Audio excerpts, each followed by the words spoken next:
আজ 4/2/2025 মঙ্গলবার সাদিখান্দার গ্রামীণ হাসপাতালে আরও 10টি বেডের শুভ উদ্বোধন হয়ে গেল। দীর্ঘদিন ধরে মানুষ বেডের সমস্যা নিয়ে ভুগছিল, তার কিছুটা হলেও সমাধান হলো।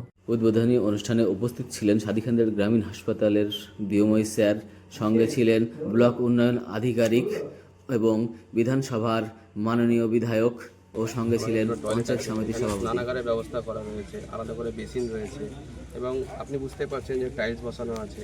তো আশা করি আমরা সবসময় চাইবো যে আমরা অত্যাধুনিক ব্যবস্থাপনায় থাকবো।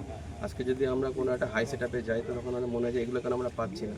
তো এরকম একটা গ্রামে যদি আমরা এরকম সেট আপ দিতে পারি তাহলে এটা আমাদের কাছে একটা খুব খুশির ব্যাপার এবং আমাদের যেগুলোকে আমরা আসলে সংস্করণ করবো তার সঙ্গে এটাও আমাদের স্টার্ট আপ হয়ে গেল, এটা চালু থাকবে।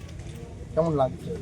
অবশ্যই খুব ভালো লাগছে। আজকে সমস্ত সম্মানীয় ব্যক্তিকে পেয়ে আমার খুব ভালো লাগছে। বিধায়ক সাহেব এসেছেন, বিডিও স্যার এসেছেন, সভাপতি সাহেব এসেছেন, ভালোই লাগছে।